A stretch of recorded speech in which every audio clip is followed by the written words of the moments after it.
கோவத்தை பத்தி ஒரு கதை தான் பார்க்க போறோம். ஒரு அழகான ஊர்ல ஒரு இளைஞன் வாழ்ந்து வந்தான்.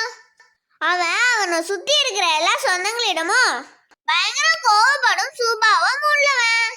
அதனாலே அவன்கிட்ட மனசு விட்டு பேச, அன்பா பேச கூட எல்லாரும் பயப்படுவாங்க. ரமேஷ் என்ற அந்த இளைஞன் தன்னிடம் அன்பு காட்ட இல்லைன்னு நம்ம கோவத்தால் தான் யாரும் நம்ம கிட்ட பேச மாட்டாங்கன்னு தெரிஞ்சு அந்த கோவத்தை கட்டுப்படுத்த ஒரு முனிவர் கிட்ட போனான். முனிவர் ஒண்ணே, உன் கோவத்தை நான் எப்படி கட்டுப்படுத்துறது? அது ஒத்த நாள் தான் முடியும். ரமேஷ் உடனே கோவமா யார் அந்த ஒருத்தன் சொல்லுங்க, நம்ம கிட்டே நான் கேட்டுக்கிறேன் அப்படின்னு சொன்னான். உடனே முனிவர், அது நீதான் அப்படின்னு சொல்லி கோவத்தை விட்டுட்டு முனிவர் கிட்ட, முனிவரே நான் மனுஷன், நீங்க என்ன சொல்ல வரீங்கன்னு எனக்கு புரியல. என்னால என் கோவத்தை கட்டுப்படுத்த முடியலதான் உங்ககிட்ட வந்தேன். கடைசியில அது என்னால முடியும் நீங்க சொல்றீங்க, அது எப்படி சாத்தியம் அப்படின்னு ரமேஷ் சொன்னான். இப்ப நான் உங்ககிட்ட சில கேள்விகள் கேட்பேன், அதை நீ கோவம் வரும்போது ஞாபகம் வச்சுக்கணும். அப்ப உனக்கு கோவமே வராதுன்னு முனிவர் சொன்னாரு. சரி முனிவரே, உங்க கேள்வியை கேளுங்க. முனிவர் உடனே கேள்வி கேட்க ஆரம்பிச்சாரு. உன் தாய் தந்தை, உன் உடன்பிடிப்புகள், உன் சொந்தங்கள் அனைத்தும் அடுத்த பிரிவில கண்டிப்பா உன்னுடனே தொடரும்னு உன்னால உறுதியா சொல்ல முடியுமா அப்படின்னு கேட்டாரு.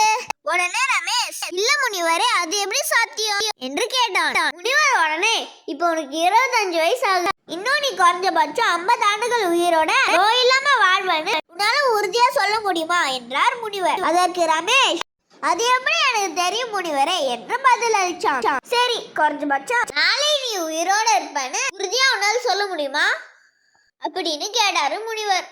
விரக்தியோடு, தெரியலையே முனிவரே என்று சொன்னான் ரமேஷ். உடனே முனிவர் கூறினார், நாம் இந்த பிறவியில இந்த தாய் தந்தைக்கு மகனாக பிறந்து வாழணும்னு விதி. ஆனா அடுத்த பிறவின்னு ஒண்ணு இருக்கா? அப்படி இருந்தா இதே சொந்தங்கள் தொடருமான்னு நமக்கு தெரியாது.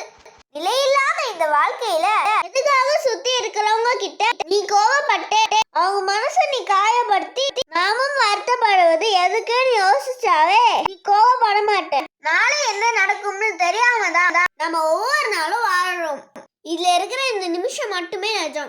இந்த நிமிஷத்துல நீ எவ்வளவு அன்பா இருக்கிற, எவ்வளவு நல்லது செய்யற, எவ்வளவு சந்தோஷமா இருக்கன்னு மட்டும் தான் யோசிக்கணும். உன் கோவம் நியாயமானதா கூட இருக்கலாம், ஆனா அதை புரிய வைக்க பல வழிகள் இருக்கு. கோவப்பட்டாதான் மத்தவங்க மனசு மாறும்னு உனக்கு யார் சொன்னது அப்படின்னு முனிவர் கேட்டாரு. கோவப்படுறதால மத்தவங்களோட வெறுப்ப, விரோதத்தை மட்டும்தான் சம்பாதிக்கிறோம். அதுவே பொறுமையா இருந்தா அன்பு, பாசம், நட்புன்னு இதெல்லாம் சம்பாதிக்கலாம் அப்படின்னு முனிவர் சொன்னார். அடுத்த நிமிஷம் நாஜா இல்லன்னு நம்ம புத்திக்கு புரிஞ்சுட்டாவே கோபம் கண்டிப்பா வராது அப்படின்னு முனிவர் சொல்ல, ரமேஷ் புத்தியில் நிலையில்லாத இந்த வாழ்க்கையில எதுக்கு நிலையான கோபம்னு போன மனசு மாறி முனிவர் கிட்ட நன்றி சொல்லி கிளம்பினான். ஒரு மனிதன் கோபப்படும் போது மூளையின் அதிர்வுகள் அடங்குவதற்கு சராசரியாக 20 நிமிஷம் தேவைப்படுது. கோபம் வந்தா எந்த முடிவும் கோபத்துல எடுக்காதீங்க. 20 நிமிடம் தனிமையில இருங்க. மத்தவங்க உங்க மேல கோவப்பட்டா 20 நிமிஷம் அவங்க கிட்ட எதுவுமே பேசாதீங்க. அவங்க நீங்க என்ன சொன்னாலும் அவங்க மூளையில இருக்க அதிர்வுகளால அவங்களுக்கு நீங்க சொல்றது போய் சேராது. அதனால நிலையில்லாத இந்த வாழ்க்கையில கோபம் அவசியம் இல்லைன்னு புத்திக்கு புரிய வச்சாவே கோபமே வராது. இந்த ரமேஷ் மாதிரி தான் நம்மள பல பேர் பயங்கரமா கோவப்பட்டு நம்மள நேசிக்கிறவங்கள வார்த்தைகளால காயப்படுத்தி வராத நனங்களை அவங்க மனசுல தந்து வகையா வளர்த்துக்கிறோம். கோபத்துல சொல்ற வார்த்தைகள் மிகவும் மோசமானவை. நாளை நாம் கோபத்தை மறந்து திரும்பவும் பழகும் போது நம்ம பேசுற வார்த்தைகள் மட்டுமே அவங்க மனசுல வந்து போவோம். யாராலும் அழிக்க முடியாது. குழந்தைங்க முன்னாடி பெரியவங்க கோபப்படுறதால குழந்தைங்களோட மனநிலை முற்றிலும் பாதிக்கப்படும். கோபப்படுறதால நம்ம இழக்கிறது நம்ம வாழ்க்கையில இருக்க சந்தோஷங்கள் மட்டும் இல்ல, நம்ம சொந்தங்களோட அன்பியம் தான். அதனால நிலையில்லாத இந்த வாழ்க்கையில கோபம் அவசியம் இல்லைன்னு உங்க புத்திக்கு புரிய வச்சாவே போதும், கோபமே வராது. பொறுமையா நல்ல முடிவா எடுப்பீங்க. இந்த கதை உங்களுக்கு பிடிச்சிருந்தா டைப் பண்ணுங்க. இந்த வீடியோ பிடிச்சிருந்தா கிட்டி சேனலுக்கு சப்ஸ்கிரைப் பண்ணிக்கோங்க. லைக் பண்ணுங்க, ஷேர் பண்ணுங்க, பெல் பட்டனை கிளிக் பண்ணுங்க. பை.